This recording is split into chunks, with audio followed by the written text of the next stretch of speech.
Good evening, everyone. Tonight we have the the author of Arthurian Legends, Aaron from Wulfbane Comic. How you doing? Hey, I'm doing pretty well. How about yourself? Pretty good. Um, so I took a look at your campaign, which is for Pendragon, the Legend Foretold, and I have to say it looks really interesting. Thank you. What I really appreciate it. So first of all, uh, you're an author. Why comics as opposed to like writing novels or blogs or like Hollywood scripts or something like that? What is about comics that? Well, for me, personally, comic books was that happy medium of reading books. But of course, as a kid, I didn't want to read like long sentences and stuff like that. Mm-hmm. I also really liked movies and stuff, and I liked how the pictures on the screen actually made things more enjoyable. So again, comics was that happy medium for me. And honestly, I just like using my creativity. So, yeah, shoot. Writing and reading comics has been really fun. There's a lot of cool stuff out there. Hmm. And so you decided to go for Arthurian legend. That's like a very specific genre. You could have picked anything. There's plenty of modern comics. What drew you into that period? Honestly, this is an interesting story. So at first, the idea for Pendragon was pretty much this sort of take on Thor and Shazam, where it's like this one character finds the sword of King Arthur or something like that, and then they become the hero. But then after a while, I started fleshing it out, and it became this whole new world of freaking swords and sorceries, epic fantasy, and whatnot. Hmm. Um, and did you sort of start building this by yourself, or did you have partners at the beginning?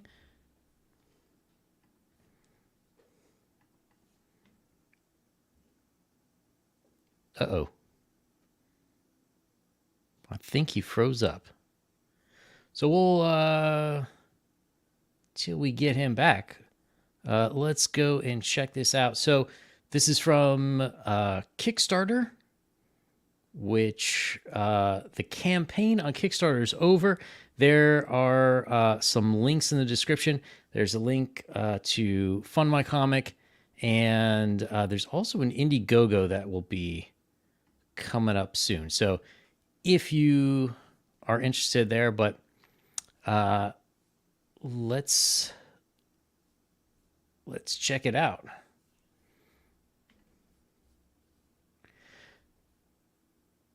So 4-part saga showcasing legacy, honor, and the will to protect. So it's pretty cool that it is an 8.5 by 11 comic format. Normally if you get a floppy, it's going to be smaller than that. So it's interesting to see this as a full book size. But while we're waiting for Aaron to come back, why don't you check out Empire of the Undying Sun? Hey, that's my campaign guide for a D&D 5th edition adventure. We start off in a very tense situation in a small town where civil war might erupt any second, and then we find there's something strange going on in the woods. Your characters will quickly switch to try to defend the town against a zombie invasion. From there, there's going to be some. From there, we're going to have some pirate adventures on the high sea, going to a new country where they have to go through the desert in search of ancient ruins to find the Black Pyramid, where they'll have to make a decision that changes the fate of the world. But we are back. Hopefully. Uh-oh. Well, I see him in the green room, but I don't see... Oh, here we go. Hey, Aaron, how's it going? That's all right. It's going all right. Oh, shoot. Sorry about that. No worries. Yeah, so we were just talking. I briefly read some of the description here. So this is book 1 of 4, 78 pages, which is a pretty good sized book, especially these days. A lot of people want to do 48, which, I mean, I understand it takes a lot of work, but I need a little meat. I can understand that, yeah. Shoot. It's like, because 48 pages feels like you're only reading for like 5 minutes. Yeah, that, and people have like, they want to set up a bigger story, right? So the problem is if the page count is too small, like all you've done is set something up, and then it's like, and then when it ends, it's like, okay, and next time we'll totally tell you the story. Oh yeah, that's annoying. You gotta at least give something. Exactly. So one thing that I noticed about this, Arthurian saga showcasing legacy, honor, and the will to protect. I find those 3 values are in very short supply in mainstream comics these days. A lot of the superheroes are fairly questionable. So what is it that kind of made you like want to go for a more classical theming, I guess you'd say? Well, honestly, it's as you said. I honestly think that right now, with everything that's going on in the world, there's not a lot of core values that people are displaying, and honestly, I wrote like a lot of the stuff that I write is for like people to self-reflect and to like think about what's going on in other people's heads and everything like that. So honestly, going for that kind of route seemed fitting for the book. Regarding considering like these are the most legendary knights in all of fiction. King Arthur is regarded as one of the greatest kings who may or may not have existed at all. So to me, my idea of a king is someone that showcases the best parts of the human spirit. And so this all takes place in Arthurian times, right? Oh no! So yeah. So what we're actually doing is the main meat of the plot takes place in modern day, but in order to have some things filled in and have it not be a tell, don't show, we actually do flashbacks, which take you back into the medieval time period, and then we catch you back up to the modern day and go with what's going on in that. So how is it when you're how would you say, like, if you look at Marvel and DC, their characters are portraying certain values, and yours are portraying these classical values, which you mentioned you wanted to put in. How easy is that as an author to work with? Honestly, no. I think it depends on a character by character basis, because some characters, they're really malleable and they let you work with them in a way that you can move the plot along, but other characters you have to fight with, or you have to let them guide you to where they want to go. That's a better way of saying it.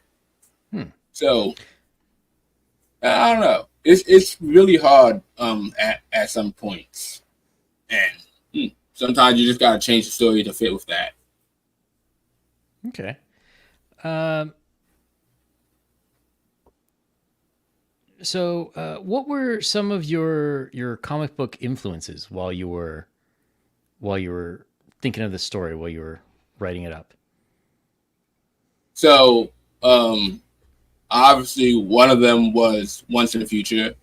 And specifically for how Dan Moore was able to get that expressive tone with the action panels and whatnot. That's to me is one of the greatest parts of the book. And then also a lot of European comics that my friend David, who's also the colorist of the book, he all the stuff that he showed me and how you can really have something like this come to life on the page. And if I were to do another comic, I did read a lot of Thor. Thor back then is pretty cool. That's how I What got was? the inspiration for the dialogue. Oh, interesting. What was your favorite run on Thor? Uh, Honestly, I'm not gonna lie. I'm gonna have to say Go the God Butcher just because of the art style. Mm-hmm. Like, I It's a like good it when choice. stuff. Yeah, it's like I like it when stuff's like really realistic, kind of like Alex Ross. Yeah, pretty much like Alex Ross, and somewhere in between that and a real stylistic manner. And that's pretty much why I try to go with that here. Hmm. Yeah, I'm really digging this artwork too. Oh yeah, the inks were done by Carly and Gracia. Mm-hmm. Pretty good guy. Really knows how to put the inks in there and do. He, you know, his line work is pretty stylistic, but it still manages to have like accurate forms and whatnot. Like, yeah, Mm-hmm. he's really easy to work with, really fast. Did you do the art, the pencils? Oh, oh no, no, no, Oh, okay. I can't draw with it. Yeah, I'm not really Um, good at it, but yeah, this looks pretty nice, and I like the coloring. Any longtime viewers will know I usually bitch and moan about modern coloring in comics, but even though this is, I would say, like sort of a non-standard style, it works really well, and I like. Usually there's competition between the inks, and like when you try to do a more modern style instead of like the traditional flats. But I don't really feel that competition here.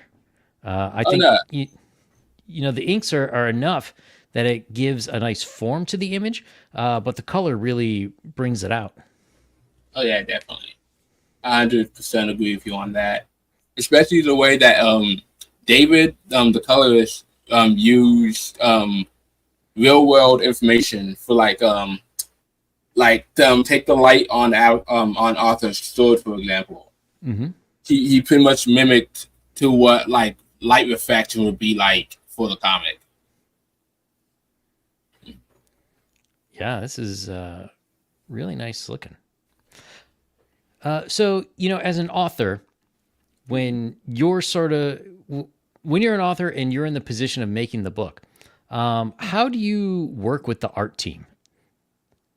Uh, Honestly, I just try to make the script as detailed as possible and also allowing for leniency, and I just let them get the work. There hasn't Hmm. really been that much issue with them. They're really fantastic at what they do.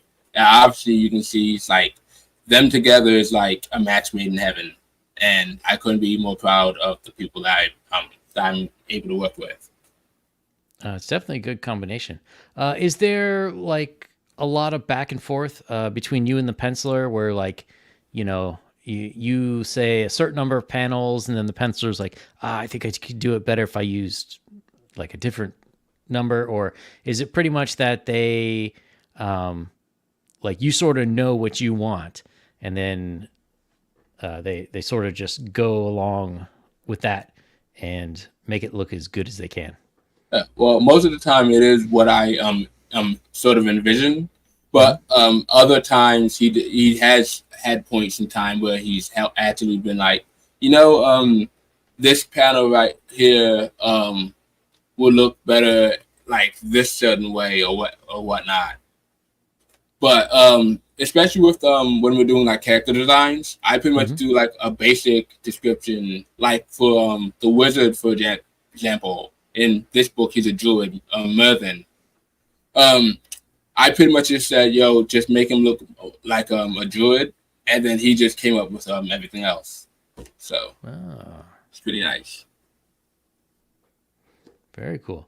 And we have your inspirations. Oh yeah. So, since this is sort of and depending on who you believe authored it, it's either a British or a French story, and you definitely have a North American accent. And I see a lot of Japanese comics in here, comics and video games. So, how do you go about picking and choosing from all these inspirations? How do you decide what makes the cut, and how do you mold it into something new? So pretty much I go for the kind of theme that I wanted to go with, if that makes any sense. So like anything that has like a pretty good well, especially with like adapting from stuff, you try to identify what core themes of the work you're adapting represents, and then you try to look for inspiration elsewhere. Like Pendragon is sort of like somber, but there's like a tall layer of hope underneath. So I wanted something like Berserk that showcases the gritty aspects of the world. Final Fantasy X has a really good grasp on like narrative, emotional weight, and the bonding between the characters and how they interact. Elden Ring's just pure fantastical. Sword of the Stranger, really great action scenes. Thor has great dialect. And Claymore has a really interesting story that takes things where I honestly haven't really seen from other places. So it always keeps me wanting to think fresh. Lord Corian asks, with all the different Celtic spellings, was there a reason for picking the older spelling of Merlin? Oh, yeah. So I was doing some consulting with a friend, Michael Odin, real good guy. He actually contacted me and steered me in the right direction when it came to like where I actually wanted the story to go. So he because of his talk, I got the idea to do like do research, and I found out there's also like some Celtic origins for King Arthur as well. And I decided to look more into that, and they actually do have some pretty good parallels with like Welsh and Celtic stuff. But anyway, I combine both the Celtic aspects of King Arthur as well as Celtic mythology in itself. Have you always been a big fan of mythology?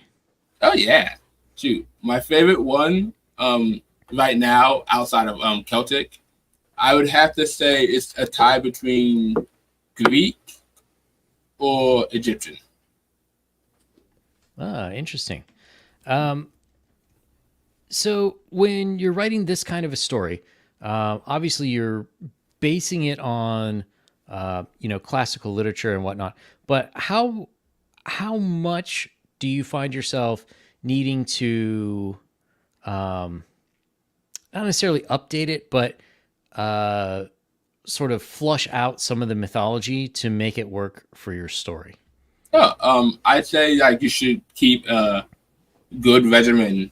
So for me with Pendragon, I try to rethink on the story and everything every few weeks.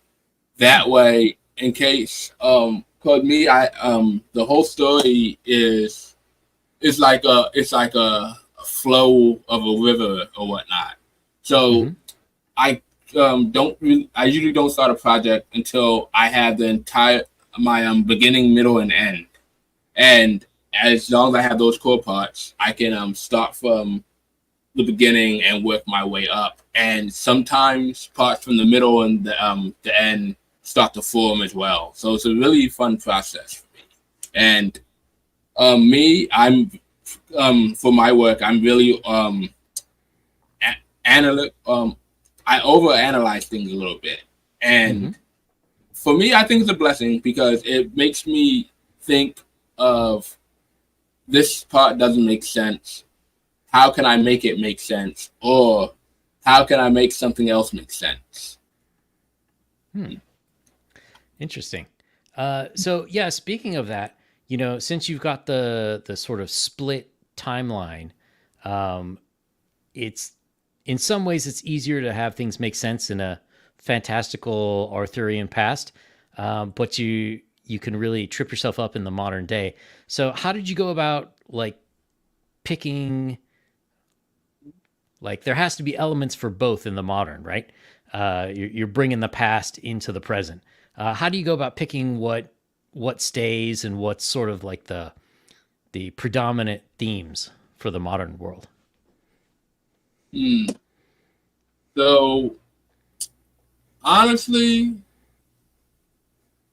I'd have to say that part in itself is difficult because with some characters, I try to stay true to who they are and what the stories were back then. Because there's honestly a lot of retellings, and I'm not really a fan of the French retelling, so I try to keep as little of that out as possible. But I can't deny that there are some parts that actually are better than the original. So, that's actually a hard question. Honestly, I'm sorry. Can you repeat the question again? Yeah, I got into my own head.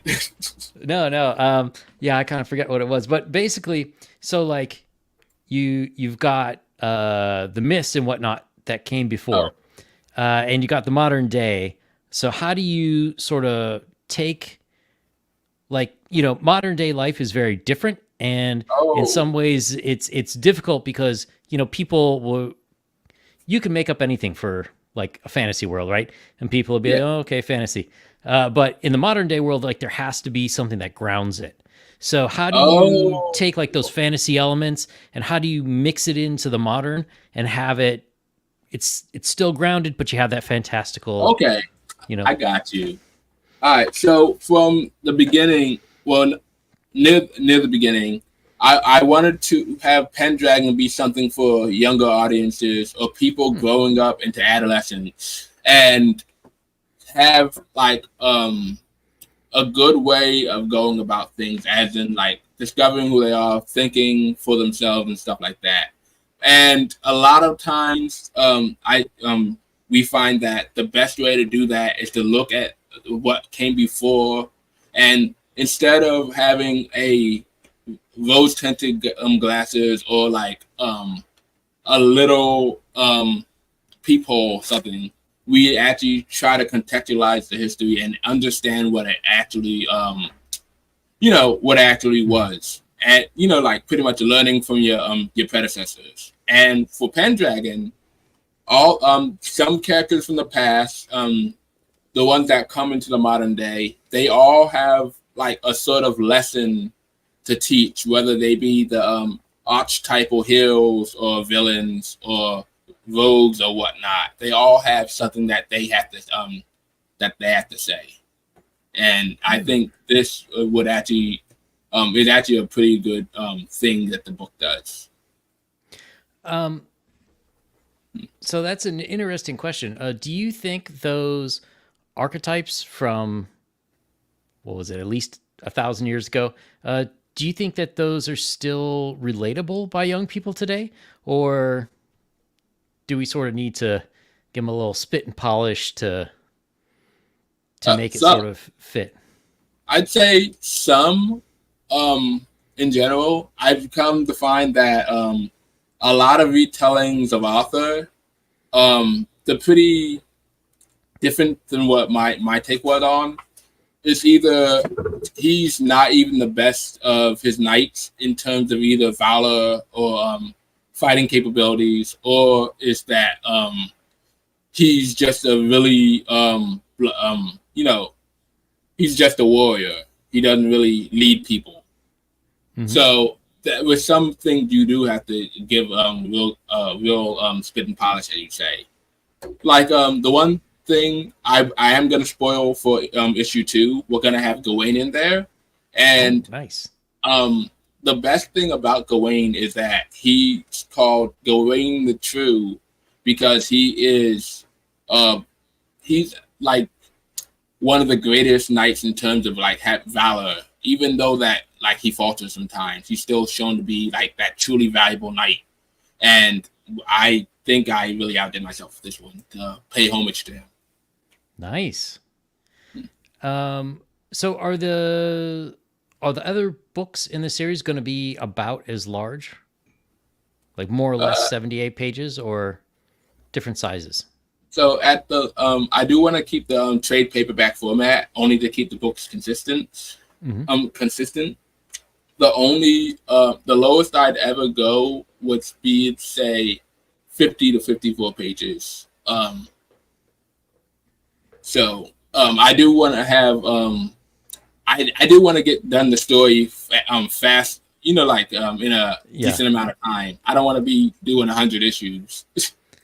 Yeah, I mean that's you mentioned some European comics were influences. That's the one downside to doing the European method is like those guys only come out with like one issue a year, so you could be doing this until you're ready to retire. Oh yeah, that could be the case.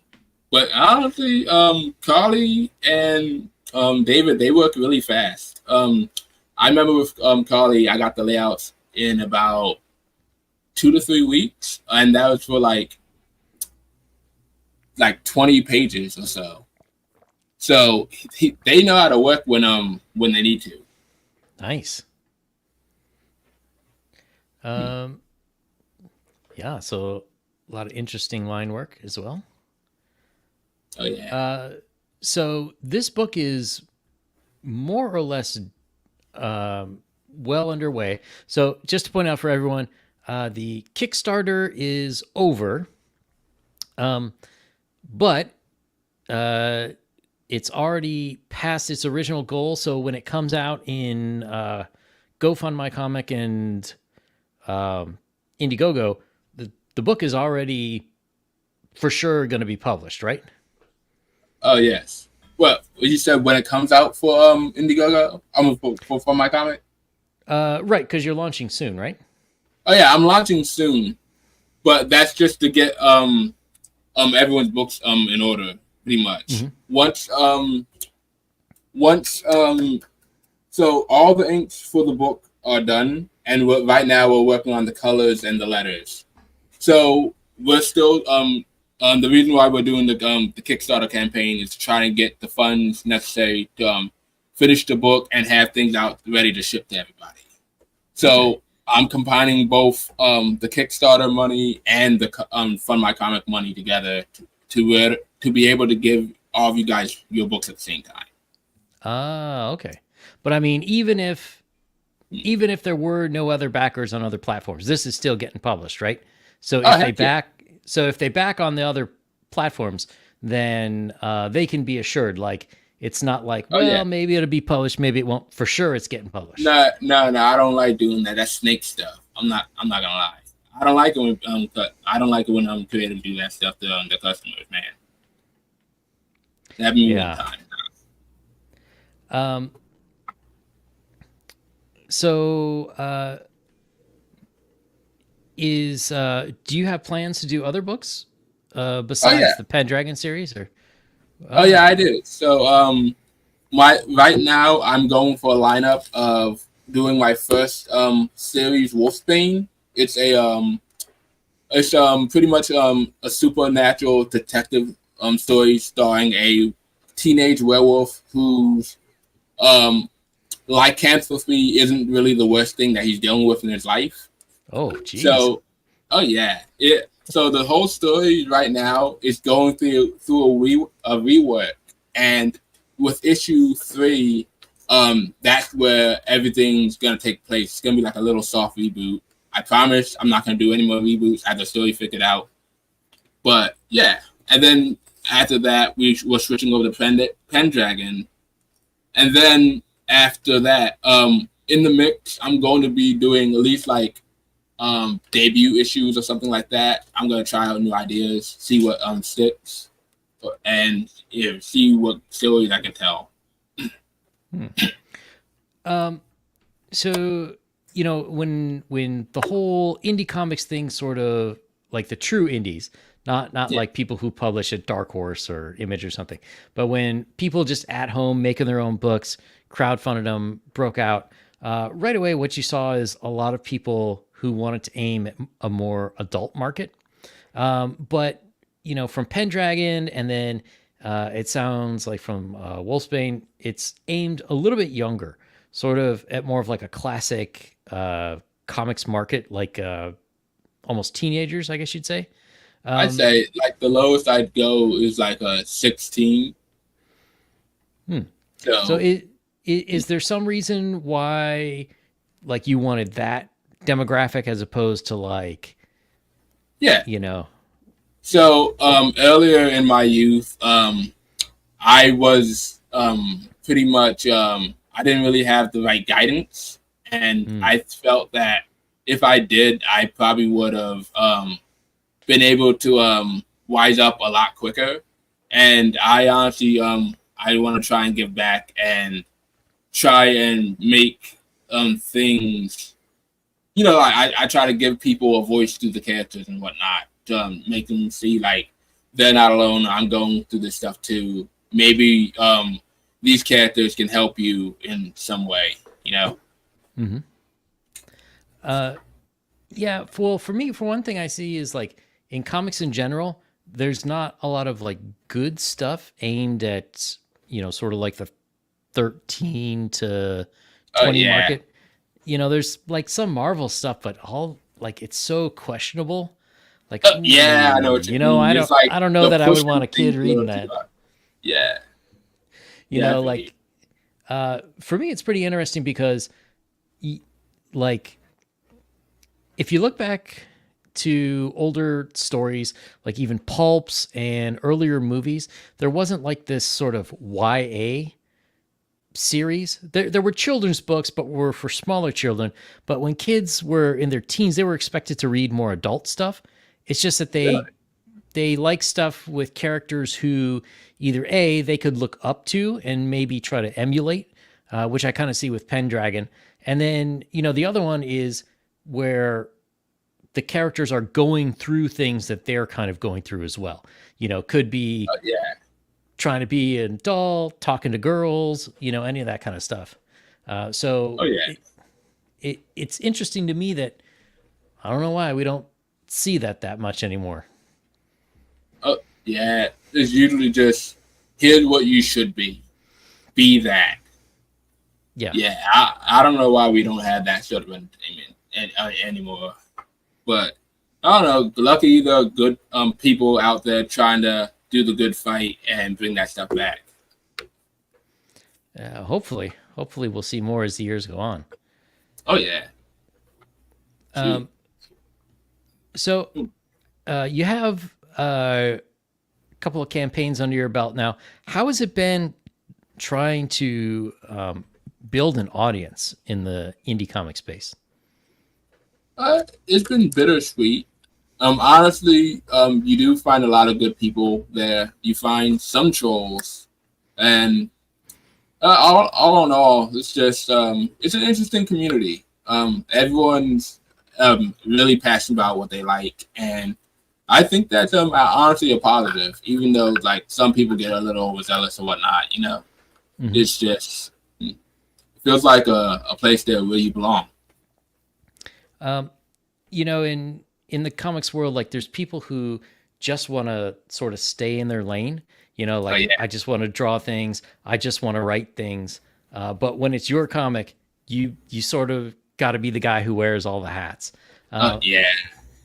How has it been like with grueling schedules going on different YouTube channels with trying to figure out the logistics of like how to get stuff to and from a printer? How have you dealt with that stuff? Has it been easy? Do you enjoy it, or is it something you just got to grin and bear? It's rough, man. I won't lie. Like sometimes it's just like the easy parts come when you like the campaign isn't even there yet. You know, it's like Yeah. you're looking at it from 5 yards away, and you're just like, I have time. And then the time comes up, and then you're just like, oh, I'm glad I got some stuff done, but I still don't think I'm ready. And everything's going well for a while, and then you launch the campaign, and then you sometimes just like boom, you got like a good head start. But then the mid season comes up, and you're having a heart attack. It's like a roller coaster, man. Yeah, it's kind of the phase I like to call sailing the sea of despair, where it's Yeah. like, you put a lot of work into all this stuff, but like it still doesn't look like anything yet, and you're kind of like, oh, is it worth it? Am I ready? And it's not until you get that book in your hand when you're like, oh, okay, this is pretty cool. I'm still waiting on that. So the book is out. You're anticipating next June.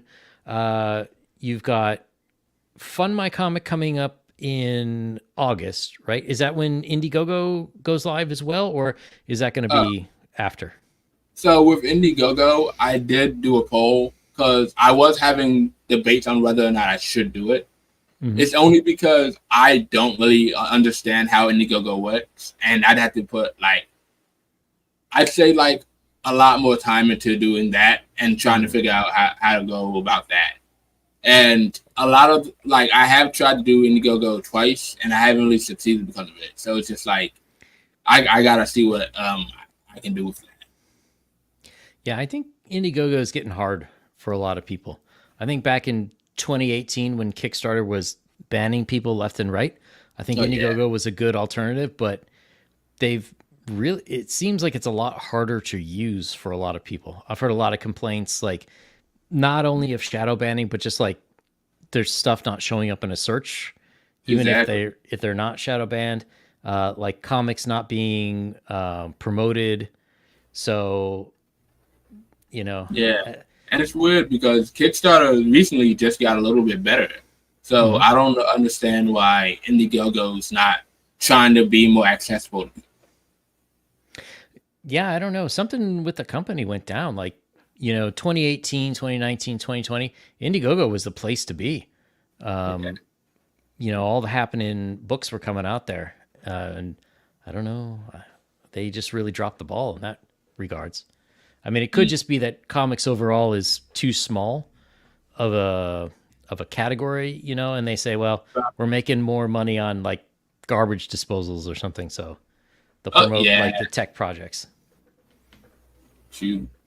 Yeah, that is true. Possibly. And have you considered having your own website where you'll sell stuff from? I did, but that took up money that I honestly didn't think I needed to spend. So right now I am using a Beacons page where you can find all my links. Oh, nice. Yeah. But other than that, if I manage to actually make it in the comics industry, then yeah, I'll consider having a website. Like maybe when I get my first 10K campaign. Well, hopefully it won't be too long. I'm looking forward to seeing how Pendragon turns out. So then, while you're waiting, the Fund My Comic is closed. You're waiting for all the art stuffs to come out before to get all your art before you have to send it on to the printer. Are you doing anything else? Are you going to start working more on Wulfbane, or are you just sort of going to take it easy for a little while in preparation for the big push to send everything out? Well, preferably, I like to do a little bit of both. After this, I am working on a little bit of a YouTube channel. Oh, nice. Yeah, but for the books and everything, I just got done plotting 3 issues of Pendragon and 2 more issues of Wulfbane, and I have this other set of series that I'm slowly building together to get ready for future years and stuff like that. So I'm always jump on the move and everything like that. So going back to your influences a little bit, there's a lot of you got a bit of Western comics, you got manga in there. What for you makes a good series? A good series? Yeah, what gets you interested in a series? So for me, I've always been one that's been drawn to characters.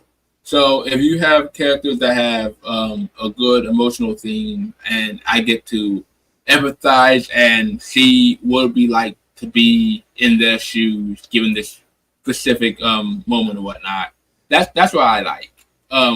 Especially like if they're in like a world that's like larger than life, so to speak, like superheroes, fantasy, sci-fi, all that. I'd say like one of the big ones I've seen. I'd have to say, yeah, I'll go with it. Megamind was pretty good. For like a goofy movie, it made me actually like care about the characters and whatnot. It was deeper than what most Marvel movies are today. So, yeah, that's true. That's true. So do you think that, as we go forward, do you see comics ever coming back to sort of the position in society that they were before? Like, comics used to be pretty universal culturally, for one thing. Like all little kids read comics at one point. Now we don't see that nearly as much. They know like Superman, Batman more from TV and movies. Do you think that we'll ever sort of get back to that position where it's, the majority of kids are reading comics again? I think so, and I think the only way that it's honestly going to happen is if a lot of the great indie creators right now somehow get into like television or movies and stuff like that. Because I've noticed that like every time there's been a huge surge of people reading comics after, like, let's say the creation of Marvel and DC, and then television starts becoming a thing, it's been all the television that's pushed people into reading the comics, and in turn the comics being similar to those TV series is what kept people invested in wanting to read those stories. Yeah. So I think we just need a perfect synergy of both. And if the indie creators are able to do that and stick to the stories that they wrote, we might be able to see another boom. Yeah, that's an interesting point. Because, as you were saying that, I was thinking of like a bunch of anime series that were based on manga. And then I've seen younger people like, oh, I like the show, now I'm going to go read the manga. Whereas, like, if you somehow Marvel managed to screw up like 10 years of the largest box office performing movies, and like, Thor, no, that's a lady with cancer, and and it's like, what happened? Deadpool. He's dead again. Yep. So yeah, that's an interesting point. Do you think it's gonna stay like in a physical medium where people are reading books, or do you think it's going to be more people reading stuff online? Honestly, I do think that we might see more digital sales, like gradually, but there are still going to be people that actually do want to buy the physical book. Mm-hmm. But I can't deny that having a cheaper option that you can just read on your phone, and if you have enough storage space, you can download it. That's a much better option. Yeah, that's one thing that I've been noticing about comics is if you go back to when they started, right, like with Superman 1 in 38, like the issues only cost a dime. right? That's true. And at that time, even kids would get a little pocket money and be able to afford a dime, right? And it's like I'd buy an issue of Superman, you buy an issue of The Shadow, and our other friend buys this other one, and we'd all swap it because Um, there was no concept of collecting comics at that time. There was no collector's market. yeah, they're all So disposable, right? yeah, it was disposable and cheap. And I personally think that's one of the current problems in the industry is that like everybody wants the real high end. You want the super deluxe glossy paper, and it's like $50 for a trade paperback and stuff. That's really expensive, especially for kids. Yeah, yeah, I can definitely agree with that. It was shoot. It's like I honestly do wish that there was like a good way that we could like lower the cost of printing. But Oh, honestly, what? sorry, you were just roboting there. Oh, Can you repeat that? okay. Thought I we do lost think. you for a second. My bad. I do wish that there was a way that we could just lower the cost of printing. But honestly, with the economy being the way it is now, um, it is reasonable for people to want to price their books higher so that they can Yeah. afford to live and everything like that. Yeah, I mean, I don't know. I think I read if inflation kept pace with the price that comics were like back in the early 80s, it should be something like $2 or maybe $2.50 for a floppy these days. And it's Really? like there's just no way you could print it. And not only that, I mean like you got to pay your people something. So, Exactly. you So know, there's how all how that. would you make money? Is it true? True. And it's weird. Like people don't. I don't know. It's like, well, how much do you think the average comic book usually costs? Let's say like in the indie market. See, I don't know. I think what what became called Comicsgate pricing, which Oh yeah. is $25 for somewhere between like 48 and 60 pages. I think that was the standard for a while. Although you got to remember, you're probably going to pay another $10 for shipping. So you're looking at $35 for maybe only 48 pages. Um, so I don't know. I think people expect more in terms of page count. I think people are expecting, closer to like 78, where Yeah. Pendragon's coming in. They is especially since the style of storytelling is different.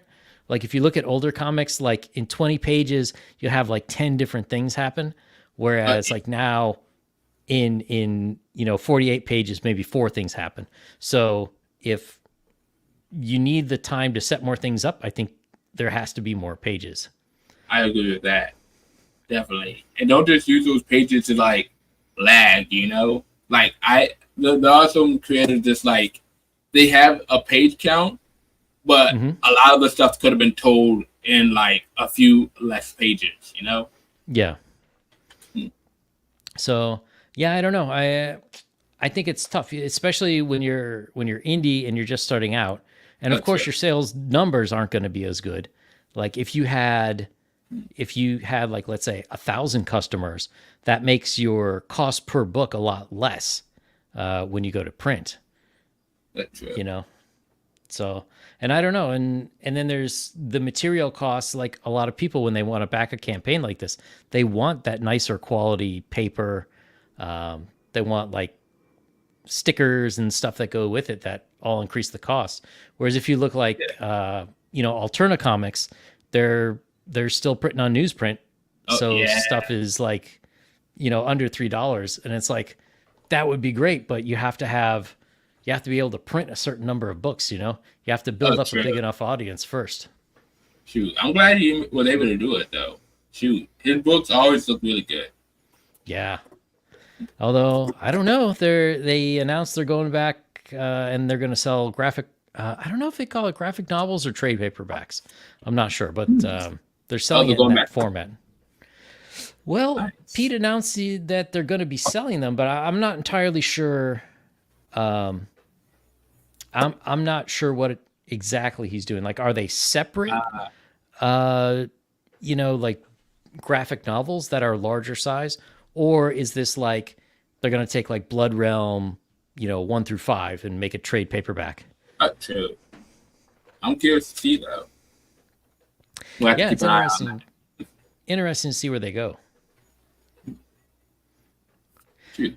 Like, So for other indie books that are coming out, what do you have your eye on? What are you excited to see? well, right now I'm waiting for Soul Striker. I bought that. I'm waiting for Von Coleman's Phenomenova. That's gonna be a really good title. My friend Telepathic Bunny has this really good Captain America story. Community service. He reached his goal a while ago, but I think the book's still like in demand or something on for my comic. I don't know what they call that feature, but you can still get it. Yeah. But that one looked pretty good too. And Pixel Trader's Little Mermaid. That's another one I'm trying to get my hands on. Yeah, that looked pretty interesting. Oh yeah. It's gonna be a good book. Very cool. So is there anything else we should know about Pendragon? Only thing that you should know is get ready to feel the wrath of Morgan Le Fay because she is coming and she's taking off the Morgan cycle. The first part of Pendragon. Nice. And so for anyone who is interested, check the description here on YouTube. And there is a link to where the Fund My Comic will be. Do you know the date that it's going to launch in August? Oh, August 16th. August 16th. Okay. So you guys got a couple weeks, at least another paycheck in between now and then. Save up and back the comic. Also in the link, there's a link to Twitter, X, whatever you want to call it, where they can follow you. Oh, yes. I almost forgot. August 9th, look out for my Twitter. I will be revealing the first trailer for Pendragon on For My Comic. Nice. Very cool. All right. Well, Aaron, thanks for stopping by. Everybody, you know where to go find the stuff. Next week, I will have Pummel Press, where we're going to be talking about tabletop role-playing games, how to write for those, for anyone who's interested. And there may or may not be another surprise guest as well during the week. And so in addition to that, anyone who's interested in tabletop gaming, check out Empire of the Undying Sun. That is my tabletop role-playing game that will be launching September 27 on Kickstarter. You can find out more about it at empireoftheundyingsun.com, where you can sign up for the newsletter if you're interested. So, Aaron, thanks for coming. And good night, everyone.